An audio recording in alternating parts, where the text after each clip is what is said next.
আসসালামু আলাইকুম everyone, welcome to a new video. আজকে আমি দেখাবো কিভাবে অ্যারাবিয়ান ক্যাপসা রান্না করতে হয়। প্রথমেই আমি প্যানে তেল দিয়ে দিব, বাট এখানে ঘি ইউজ করলে আরও বেটার হয়।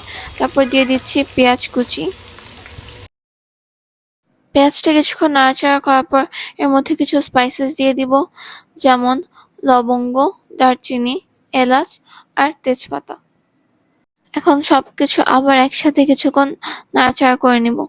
আজকের রান্নায় গরুর মাংস ইউজ করেছি, তাই গরুর মাংস বড় বড় পিস করে কেটে নিয়েছি।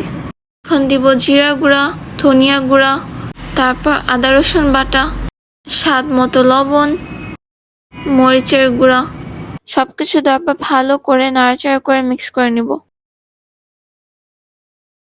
কিছু টমেটো নিয়ে অল্প একটু পানি দিয়ে আমি ওটা ব্লেন্ড করে নিয়েছি, আর এখন এই টমেটো পিউরেটা আমি দিয়ে দিচ্ছি। আবারও সবকিছু একসাথে ভালোভাবে মিক্স করে নিব।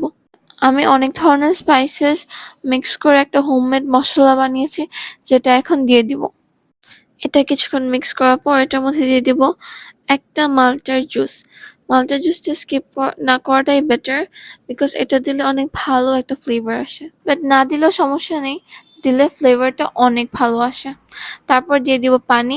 পানি দেওয়ার পর এটা থেকে আমি 1.5-2 ঘন্টার মতো রান্না করে নিব।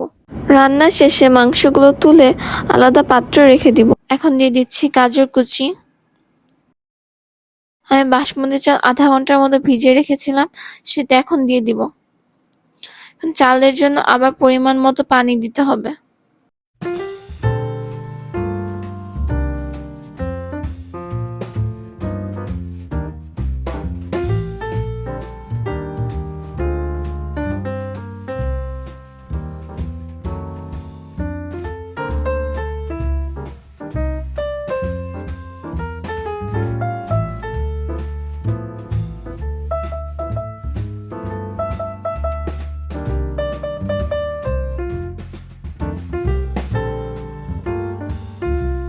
তৈরি হয়ে গেল আমাদের মজাদার স্বাদের অথেন্টিক অ্যারাবিয়ান ক্যাপসা।